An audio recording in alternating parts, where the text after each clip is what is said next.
রিকু দাসের স্ত্রী। আমরা দেখলাম যে আমি আসছি পরে থেকে আপনি শুধু কাঁদছেন, আপনার বাচ্চা কাঁদছে।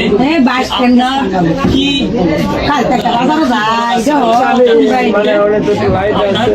আপনি কিছু বলতে চান? কোনো কাজ আসলো? আচ্ছা আমি আছে মানে আপনি কিছু বলতে চান জাতির উদ্দেশ্যে? আমি আমার স্বামীর হ্যাঁ। আর আমার সন্তানের ভবিষ্যৎ চাই। আর আপনার এই কথাগুলো পুরো বাংলাদেশ শুনবে, আপনি পুরো বাংলাদেশকে বলেন কি চান? আমি আমার স্বামীর হত্যার বিচার চাই, কঠোর বিচার চাই। আমার সন্তানের ভবিষ্যৎ চাই। আমার সন্তান কিভাবে মানুষ হবে। নমস্কার, এখন আমাদের মাঝে কথা বলবেন বাংলাদেশ সম্মিলিত সনাতন জাগরণ জোটের সহ মুখপাত্র চট্টগ্রাম বিশ্ববিদ্যালয়ের সহকারী অধ্যাপক কুশল বরণ চক্রবর্তী স্যার।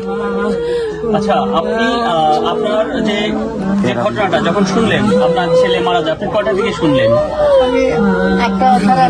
আপনার পরিচয় হলো আপনি দীপুর বাবা। আপনার কি নাম? রবিলাল। আচ্ছা, রবিলাল চন্দ্র। আপনি মারা গেল আপনার দিকে শুনলেন, আর তার যে সমস্যা শুনলেন 7টার দিকে। এই 1 ঘন্টার মধ্যে এই ঘটনাগুলো ঘটে গেছে। আচ্ছা, তো এই যে পুরো বিষয়টা এই আনার পরে, ওই যে মারা যাওয়ার পরে ওখান থেকে লাশ কে নিয়ে আসছিল? আমি গেছি। আপনি গেছিলেন। আপনার নাম কি? আমার সুনীল চন্দ্র দাস। আপনি কি হন তার? আমি জেলা। আচ্ছা, যখন এই যে পোড়াচ্ছিল আপনারা সামনে ছিলেন, ওখানে বসে যে আগুন দিচ্ছিল গাছে ঝুলাইয়া, ওগুলোকে ওগুলো আপনারা ভিডিওতে দেখছেন? আচ্ছা, তো শোনেন, আমি আপনাকে বলবো, আইন আপনার কি মামলা করছেন? না, মামলা কে করছে? মামলা একটা হয়েছে, এখন সেটা কে করছে?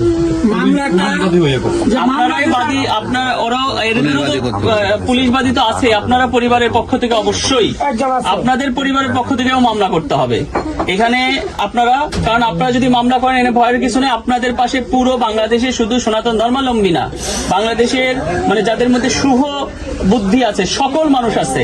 আপনার ভয় পাওয়ার কিছু নাই। এবং আপনাদের আমরা এইটুকু আপনাদের কথা দিতে পারি যে আপনাদের এই পরিবারের বা এই যে এর যে বাচ্চা, ছোট্ট একটা বাচ্চা, কয় বছর বয়সে?